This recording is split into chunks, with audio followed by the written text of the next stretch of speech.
Do you know what beta is as it has to do with your portfolio? Do you know what a Roth Re-Characterization is? Do you know how they calculate your Social Security when they determine your benefit? Do you know the value of holistic planning? Well, folks, today we're going to be talking about all those things, so stay tuned. Retiring Well, brought to you by Centennial Wealth Advisory, financial advisors specializing in retirement planning and serving all of Northern Michigan. Retiring Well, helping you plan for a successful and comfortable retirement. Retiring Well, plan to retire well. Have you ever heard that saying, all ships rise and fall with the tide? Well, in our industry, this is what we call systematic risk, or beta, which I'm going to explain here in just a minute. So here's the idea. Let's say that I'm in an index fund that's tied to the S&P 500. Okay, this is an index fund that basically owns the S&P 500. Now, if I'm comparing that with the benchmark itself, or the index S&P 500, you would expect that index fund is going to go just like with the market, right? So if you see the S&P 500 rise, 2-3%, you're going to see that index fund rise 2-3%. For the most part, right? Think of a mutual fund that's made up of large company stocks. If a large portion of those stocks are the S&P 500, you would also believe that if the S&P 500 went up 2-3%, that most likely that mutual fund invested in the same would rise about the same. This is what we call systematic risk. The idea that that your portfolio is going to be pretty much going with the market. Now, that's a good thing if the market's cooperating. If I see the market do well, and I'm watching that benchmark, I know my portfolio did well, right? But what if it's the opposite? What if I'm watching, the market going down? I could probably expect my portfolio to be going down right along with it. Now, the ideal thing would be to have it go up with the market, but not have it go down with the market, right? Now, we have the ability to get behind any portfolio and actually find out what its beta is, okay? B-E-T-A. What it is you take a beta of 1.0, and that means that portfolio is basically going right with the market.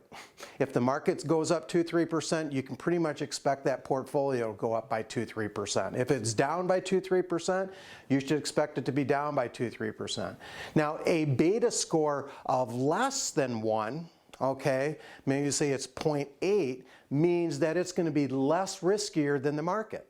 So market's up 2-3%, yours should only be up 1-2, all right, and vice versa on the downside.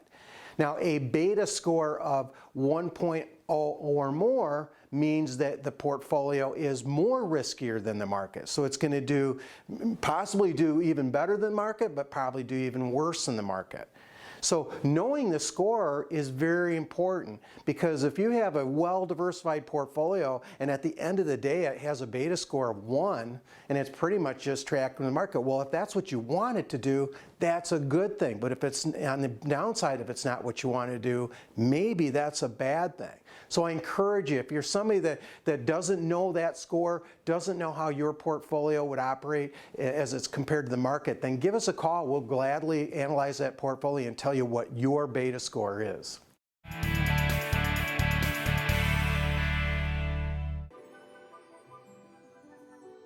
Welcome everyone. We here at Centennial Wealth Advisory are proud to be champion supporters of Bethany Christian Services, helping so many families across Northern Michigan. And supporting this fun event here with Swing Shift in the Stars.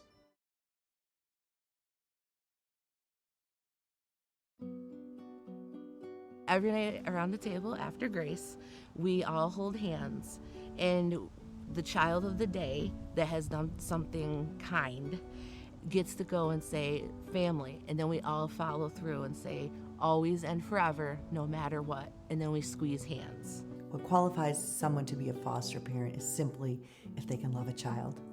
What Bethany Christian Services is to Michelle and I is a lot of different things. Kids don't come with a rule book, and foster parenting definitely doesn't come with a rule book, even though there's licensing and stuff that goes along with it. But what they are to us is a resource.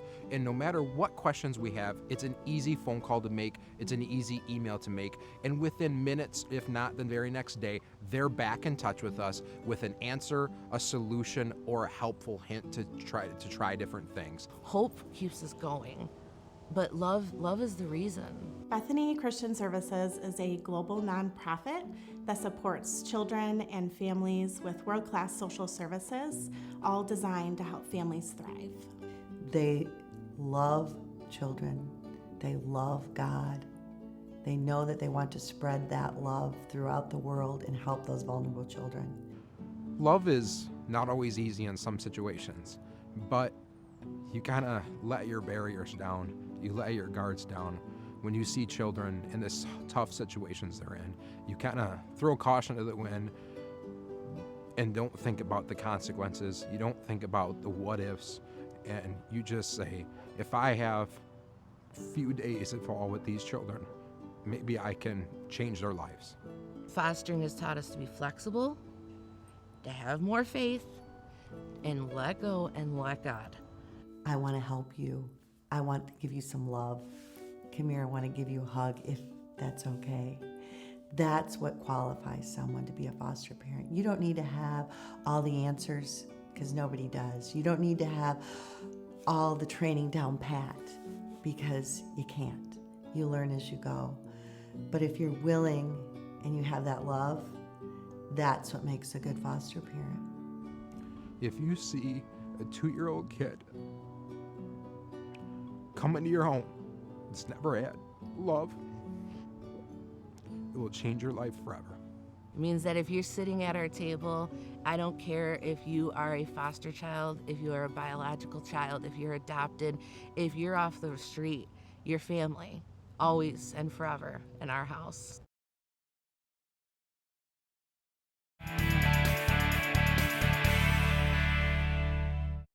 Welcome. In this segment, I want to talk to you about what are called Roth IRA Re-Characterizations. Okay? Now, I don't want this to get confused with Roth conversion. Okay? A Roth conversion is when you're taking a portion of your IRA, paying the tax on it, and then converting it over to a Roth IRA. Okay? I also don't want this to get confused with Roth contributions. Okay?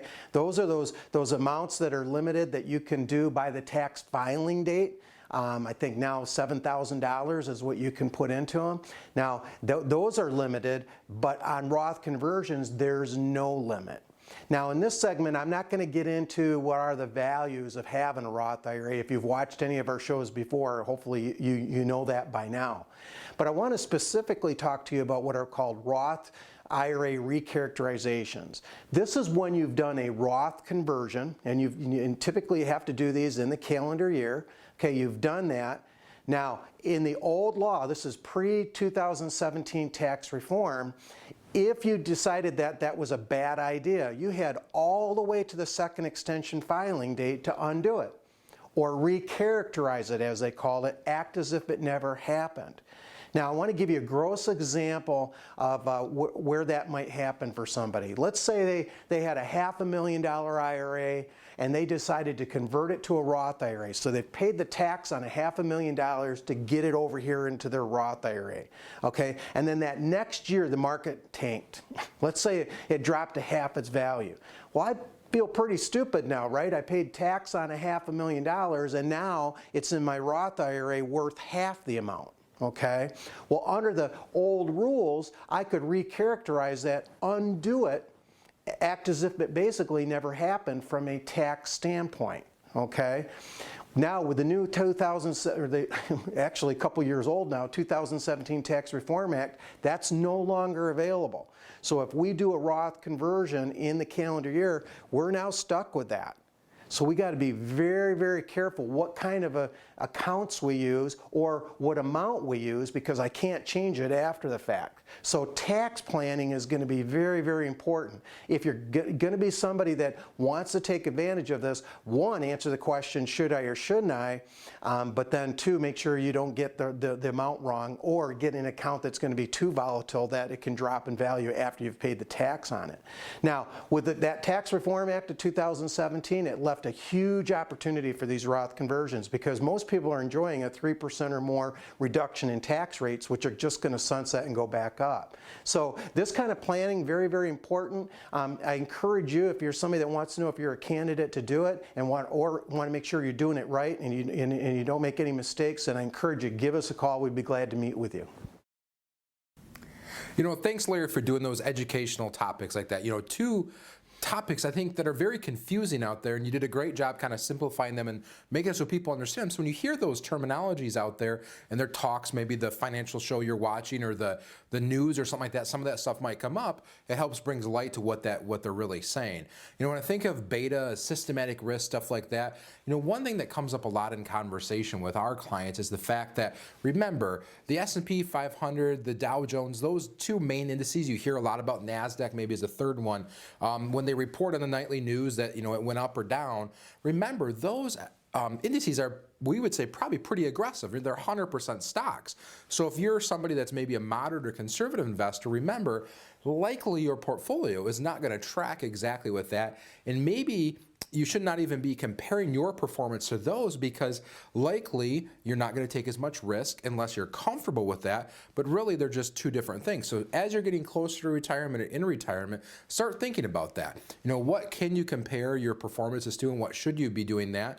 And are you okay with the level of risk you may have in your portfolio compared to the level of risk of some of those indices that are out there? Yeah, good point, Art. And the other topic that Larry did a great job is talking about the idea of these Roth IRAs and the Roth Re-Characterization. And at Centennial Wealth Advisory, we feel like tax planning is a primary responsibility of ours to work through with our clients and figure out year by year sort of where you stand and what opportunities you might have. And Roth IRAs play a valuable role in that. I think where a lot of times people that haven't looked at that before or considered moving money from traditional IRA over to Roth IRA, they're not really familiar with it. And a lot of times people think, oh, you know, that's something I can handle when I go to prepare my tax return, just like they were doing over the years when they were contributing into a plan. And no, it's based on that calendar year. So a lot of times with our clients come November, December, we're sort of getting an understanding of what their income looks like for the year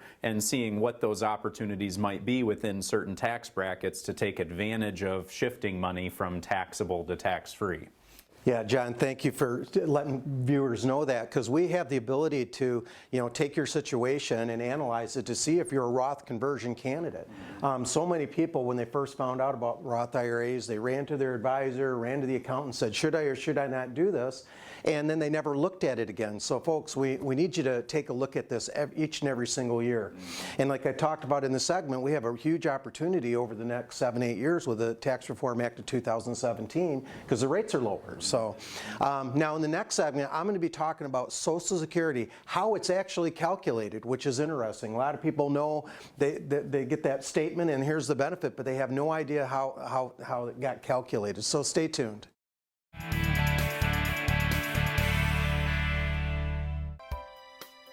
If you are retired or soon to be retired, let us help you plan to retire well. Centennial Wealth Advisory specializes in retirement planning and has offices in Traverse City, Cadillac, Petoskey, and Gaylord. We'll never pressure anyone to become a client. Our goal is to inform and to educate. Simply attend one of our live events or schedule a meeting at one of our Northern Michigan office locations for a free, no-obligation retirement review.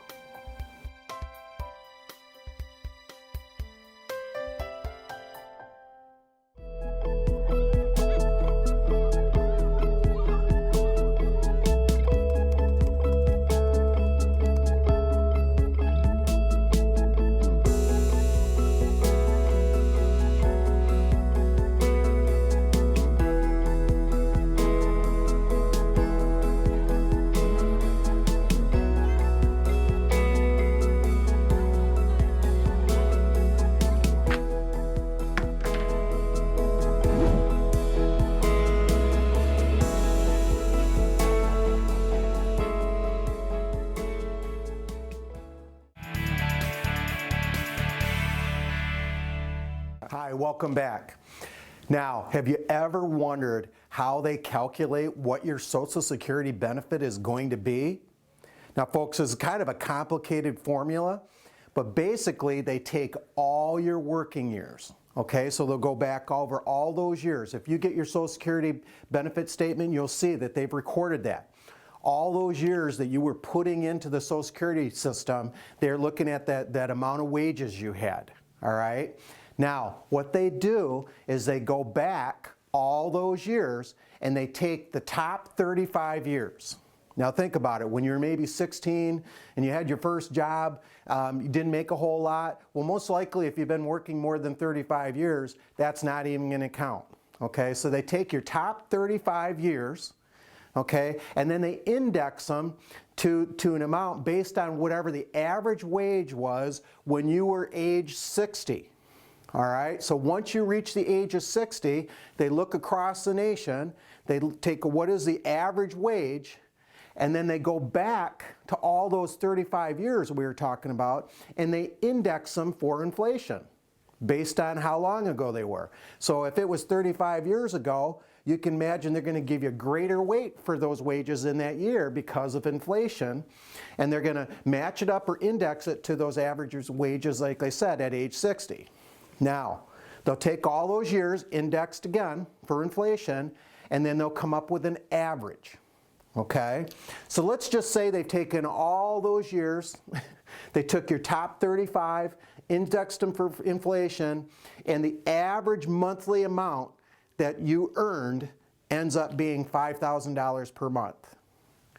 $5,000 per month. So now they're going to take that number and they're going to try to determine what your benefit, your Social Security benefit, is going to be at full retirement age.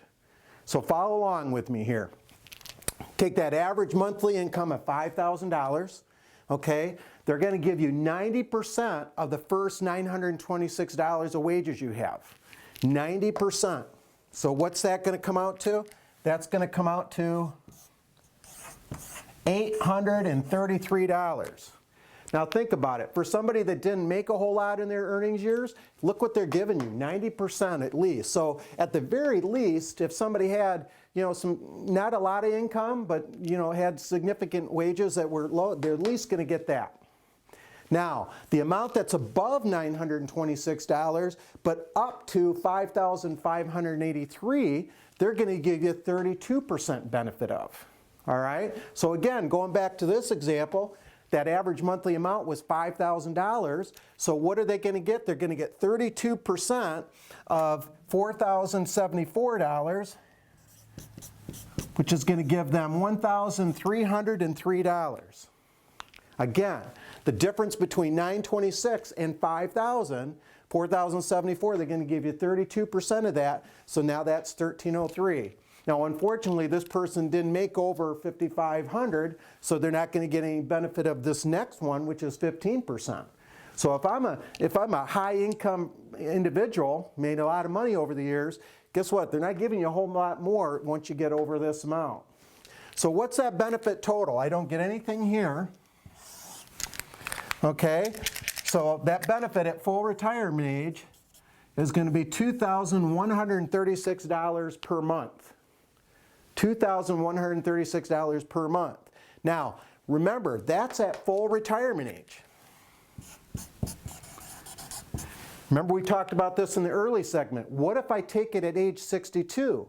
Well, most likely it's going to be 25% less than this because I'm taking it early. What's that amount come out to? That's going to come out to $1,602. But if I wait to age 70, all right, remember at full retirement age, it's going to give me another 32%. All right, so if I get to age 70, now my benefit is going to be $2,819. Think about that. That's significant, and that's guaranteed for the rest of my life and has cost of living adjustments associated with it. If I don't have pension income, that's something that's very important. Folks, we can do an analysis for this for you. We can look at your benefits at full retirement age. We can look at your savings. We can look at, you know, what kind of income you think you need, and we can develop a plan for you. So I encourage you, give us a call. If this is something you want us to work out for you, then give us a call.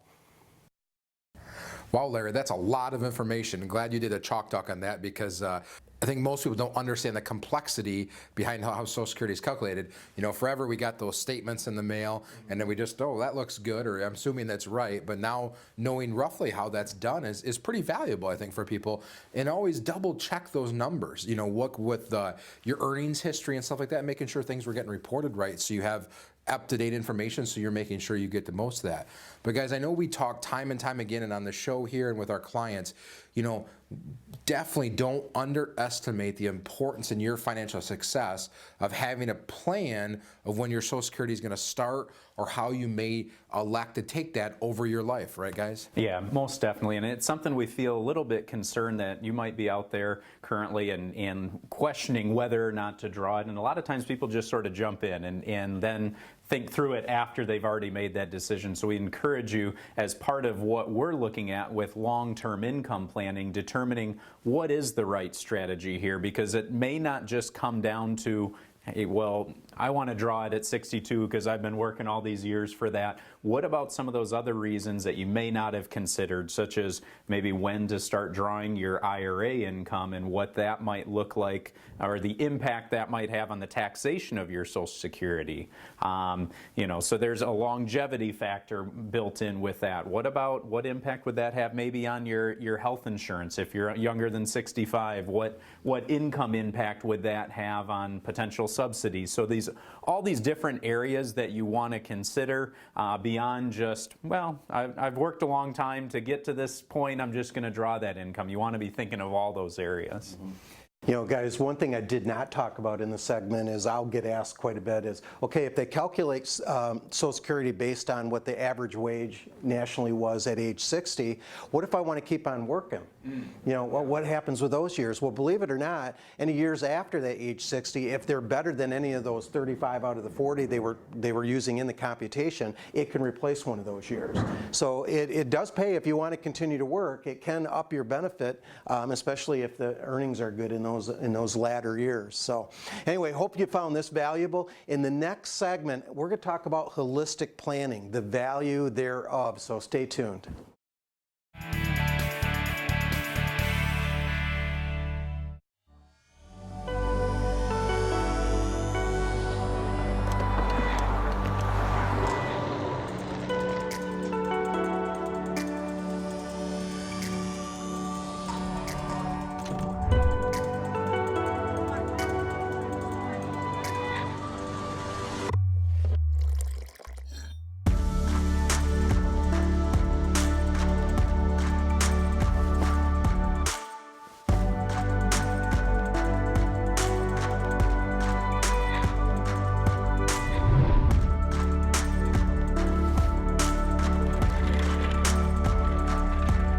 We look forward to helping you plan to retire well.